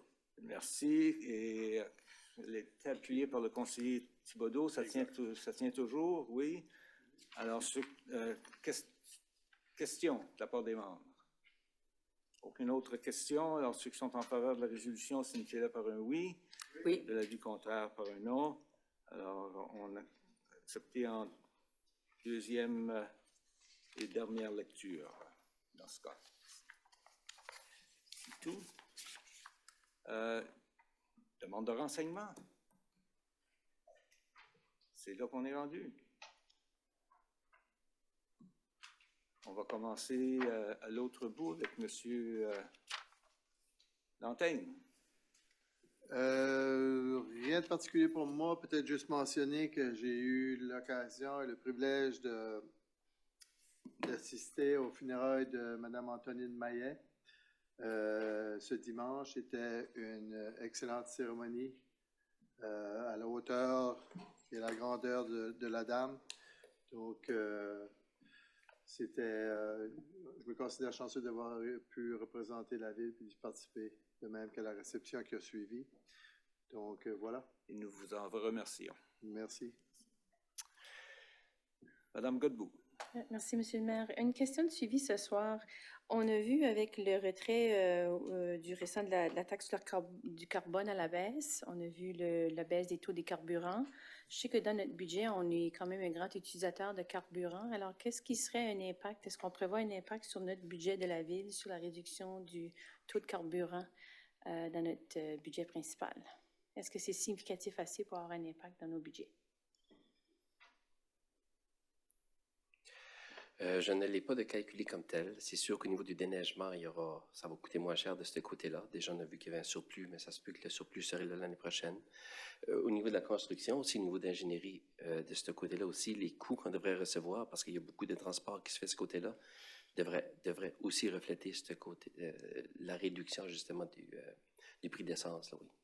Est-ce que ça sera assez important pour vouloir faire des prévisions, quelque chose comme ça? Quand j'essaie juste de penser ce qui est certains secteurs de la ville, est-ce que ça vaut la peine de faire des prévisions à cet effet-là pour voir quelle sorte d'impact que c'est ou c'est pas assez significatif? Puisqu'on n'a pas cet item-là de budgéter spécifiquement pour cela, ça va être un peu plus compliqué justement de le tracker et de faire les ajustements, mais c'est certain que ça pourrait faire partie des résultats de fin d'année, oui. OK, merci. Je voulais juste signaler deux autres choses. Un, pour l'autorité policière, les statistiques du mois de mars sont disponibles pour les gens qui veulent aller le voir. Les statistiques semblent consistantes. Dans les années passées, il n'y avait rien, selon moi, à signaler qui était extraordinaire non plus. Je suis contente de savoir, Monsieur le maire, que vous étiez présent à la réunion qu'ils ont eue avec le public à Moncton au début du mois. On en avait fait l'annonce à la réunion ici, mais effectivement, c'était peut-être parce que c'était à Moncton. La prochaine, on espère, dans le mois de septembre, octobre, on aura un plus grand nombre ici qui se présente à Dieppe. J'ai aussi su que ceux qui se sont présentés, et je pense que ce serait important d'encourager nos citoyens d'y aller, ils avaient aussi tout leur équipement avec eux autres. Fait que c'était vraiment une belle opportunité pour les gens d'aller voir les drones, les différentes affaires comme ça aussi. Fait que ça serait vraiment une réunion intéressante, je pense, pour la communauté, si on a la chance d'en faire de la promotion. Annie, j'essaierai de t'envoyer la date la minute que je l'ai, mes coordonnées, puis leur demander de coordonner de plus près avec toi pour qu'on puisse l'inclure dans nos communications avec la ville, parce que je pense que ça serait vraiment une belle opportunité pour nos citoyens de voir ça.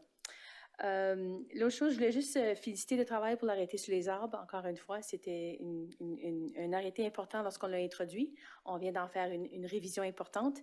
Je pense qu'on voit le bien fondé de cet arrêté-là. On commence à s'en habituer.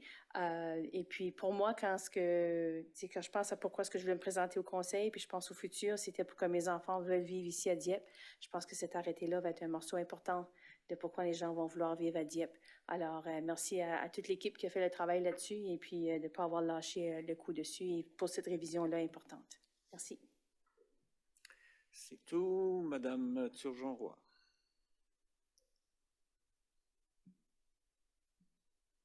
Merci, Monsieur le maire.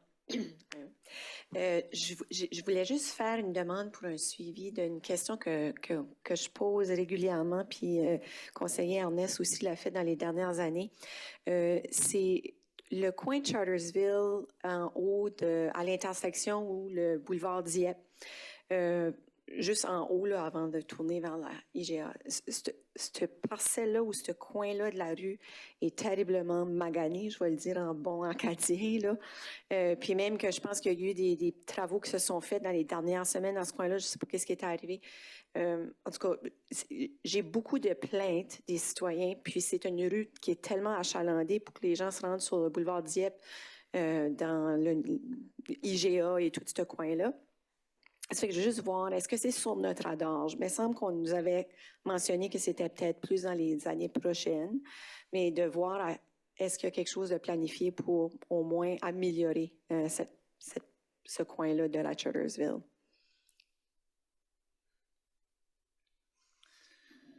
Donc, l'information que j'ai eue récemment, c'est qu'il y aurait eu un bris d'eau dans le coin. Il faudra peut-être que j'aille visiter le site en tant que tel. Mais demain, par exemple, l'ingénierie, certains membres rencontrent l'équipe des travaux publics. Donc, on pourrait discuter de ça. Pour les travaux en tant que tels, il y a un item dans le budget pour 2027, pour l'instant. Okay. Ça sera le réasphaltage de la Chartersville entre la Pascal puis la Dieppe. OK. Je sais que l'année passée, on avait encore posé la question, puis c'était le fait qu'il y avait beaucoup de construction dans le coin, puis on ne voulait rien faire. Là, je ne sais pas si c'est encore le cas aussi, mais en tout cas, je veux le redire parce qu'on se fait quand même solliciter beaucoup de la part des citoyens. Puis c'est vraiment pas juste les gens du quartier, c'est une rue qui est vraiment achalandée. Puis aussi, ça dérange les gens qui habitent sur cette rue-là parce que ça fait beaucoup de bruit. Ça fait qu'on va apporter une attention particulière au niveau du patching, là, le terme qu'on connaît très bien dans le monde municipal. Alors, on va avoir une bonne nouvelle que vous avez une rencontre demain. Alors, on a besoin d'avoir un bon système de patching et il y a d'autres rues aussi qui font partie de ce plan. Alors, merci de nous partager que c'est dans les plans préliminaires pour 2027. Merci. C'est tout pour moi. Bonne semaine. C'est tout, M. Thibodeau.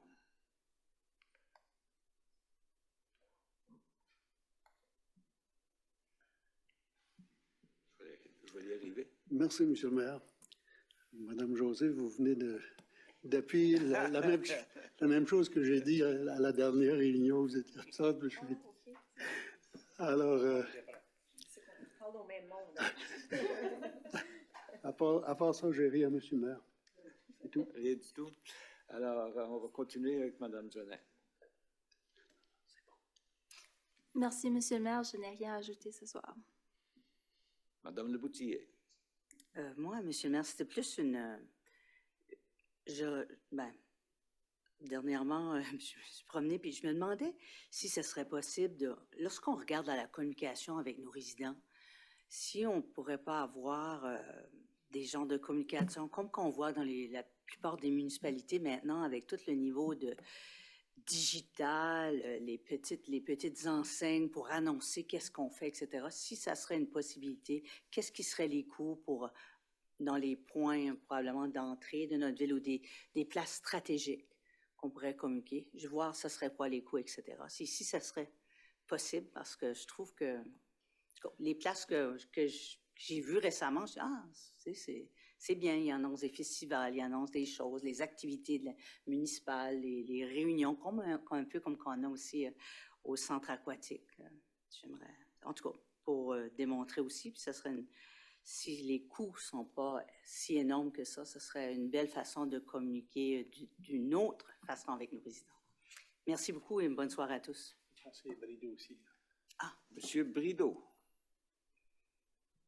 Bien, Monsieur le maire, j'ai rien à ajouter ce soir, mais je veux juste faire une petite remarque. Étant donné que je suis à l'extérieur de la province ou du pays, ça m'a donné l'occasion de voir le conseil en action ce soir. Et je trouve qu'on a un beau conseil parce que ça vous paraissait bien ce soir. Alors, c'est tout, Monsieur le maire. Bonne soirée. On paraît pareil à tous les semaines. Ceci étant dit, moi, je veux juste féliciter nos jeunes filles qui jouent au hockey, qui ont été jouées dans le championnat atlantique à Terre-Neuve et qui reviennent avec le gros cadeau entre les mains. C'est vraiment intéressant. Puis, comme on le sait tous, il y a tous nos arénas sont pas mal pleines et on a hâte de voir de la réouverture de l'aréna qui devrait prendre place la fin de l'année.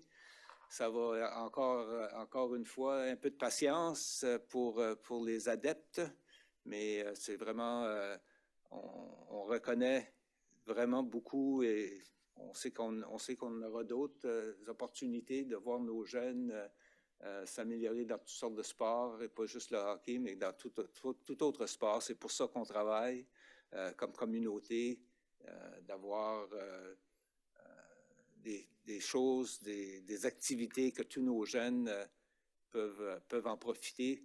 Et évidemment, les jeunes adultes comme nous tous. Bonne fin de soirée.